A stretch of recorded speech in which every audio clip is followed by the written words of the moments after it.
I just know once I step on campus, it's all about business now. 5 seconds. Reeves for the tie. He got it. Heads up. Any better than this? And again, it does not happen by mistake. That is execution, but that's by repetition.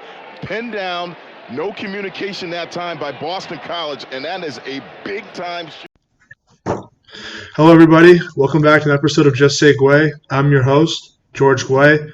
I am joined by Providence College men's basketball player AJ Reeves today. AJ, thanks for coming on. Thanks for having me. Yeah, so a good amount of my audience back home doesn't have too much familiarity with Providence basketball, so you just introduce yourself, where you're from, what position you play. Yeah, so like you said, I'm AJ Reeves. I'm from Roxbury, Massachusetts. I'm a guard, shooting guard, and I play basketball. Awesome, yeah. So going into this season, last year you had the injury, got off to a great start. Maybe not what you expected to have during your freshman season. What can we expect from you this year, and what are the things you try to improve on in the offseason? I think some of the things you guys can expect this year from me is bringing energy to the team, just trying to be a better leader than I was last year, especially knowing we have a veteran group already, so everybody's kind of just moved up and like the place that we're in. Also, I've been improving my ball handling, defensive skills, and all those type of things. So just been on the lookout for those things. Yeah, so you mentioned you're from Roxbury, Massachusetts. I assume that when you were in your recruiting process, you had a lot of New England schools looking at you, probably one of the top prospects in New England. What stood out to you about Friartown? And I wondered, did you know about the Ruin Fire Development Center in your recruiting process? I did not. I had visited here multiple times, so the conversation had came up about building a new facility. But to go back to what you were saying about other schools and what stood out about Providence was kind of the first offer I got, 9th grade year. I came up to a late night madness, and I was talking to Coach Cooley and the staff, and he had reinsured an offer, and then I had visited here multiple times. They came to see me, and it was just kind of coming up here, just feeling like it's just seeing that family aspect of everything. Friartown, people in Friartown are awesome, so I would see them, they would say hello and all those type of things. So it just felt right. It's not too far away from my family, so they can come see me play and everything. Yeah, that's what a lot of people say. It's the little things that add up about this school. So I want to congratulate you not only for playing in the Pan American Games, but bring home a medal too. Yeah. What was that experience like, having a whole pretty much Big East roster, a lot of Friars on the team, and also guys that you consider rivals during the regular year? Yeah, that experience was amazing because we brought together a great group of guys from across the Big East, and we just competed for something bigger. You know what I'm saying? We were projected 7th out of like 8 teams, and we ended up coming in 3rd place. So that was just to come home with something. You know what I'm saying? We wanted gold, but it didn't work out that way. But coming home with something was awesome in itself.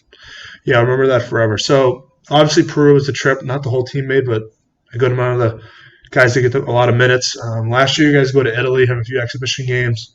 How important are those trips to build chemistry on? It seems like a lot of colleges now are making those type of trips. Yeah, those type of trips are really important because of not just playing, but just bonding with your teammates off the court. I feel like when you bond off the court, it's easier to have chemistry on the court because you're just having fun with your guys. Yeah, so obviously a few new faces this year. One of them is Luane Pipkins. Guan, sorry, my mistake. So what is it like to have him in the locker room now, especially someone that kind of knows you guys and really played well against you guys last year in that close game against UMass? Just having him in the locker room brings out the best in everybody. You know what I'm saying? He brings energy. He talks a lot of trash, and he's gonna let you know what it is. And you need somebody like that because he's another leader for us at point guard. Help David and Malik out with the position, and then like I said, he brings energy. So having energy just wants everybody to play, and everybody feels good when they play. So yeah, I think it's great that he has that energy, especially a conference that's so stacked with guards, and I think arguably could be the most stacked guard conference this year. So I was wondering, obviously you guys just played at the Dunkin' Donuts Center. for the first time in a while since the NIT. What's your favorite part about playing there? I mean, I know there's some games stand out the most. I mean, the URI game last year. I'm sure you were watching that game when you weren't here yet, when they knocked out Villanova. What do you like about playing there?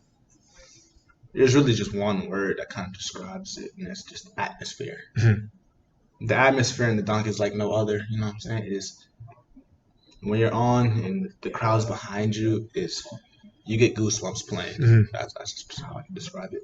Yeah, especially since this year we got a couple early Saturday games, a couple Friday night games. It should be fun. So I want to get your opinion on what's going on with UConn. They're coming back to the Big East next year. Obviously, they have a big impact with women's basketball, with how stacked that team is coming to this conference. It's a great men's basketball program, a lot of history. They're coming back. What are your thoughts on them coming back to the Big East? Especially, I'm sure growing up you saw Kemba Walker going his run with UConn and Shabazz Napier. Do you think it's very good for the conference? I do. I think it adds another great team back into the program. And, always adding people always helps. So I'm not going to speak too much on that, but I think it's a great addition back to the Big East. Absolutely. So last question. This was coming into my freshman year. Chris Dunn had the opportunity to go to the NBA, passed it up, decided he wanted one more year in Friartown to see his sisters to see him graduate, maybe raise his draft stock. Alpha Diallo makes the decision to come back. There were a lot of rumors over the summer, whether they're true or not. If Coach Glue is going to go to Michigan, he decides to come back for a long-term commitment. How much does that show how important this place is to people that go here and how special it is? I think it's just that. I think it shows that Friartown is a place for everybody to get better, to work on themselves, and there's no place like Friartown, and you can kind of clearly see that. So, it's just Friartown has a way of sticking with people. So, yeah, especially. Well, I appreciate you for coming on. I wish you the best of luck this year. Thank you. Thanks for an episode. I'll see you guys next time.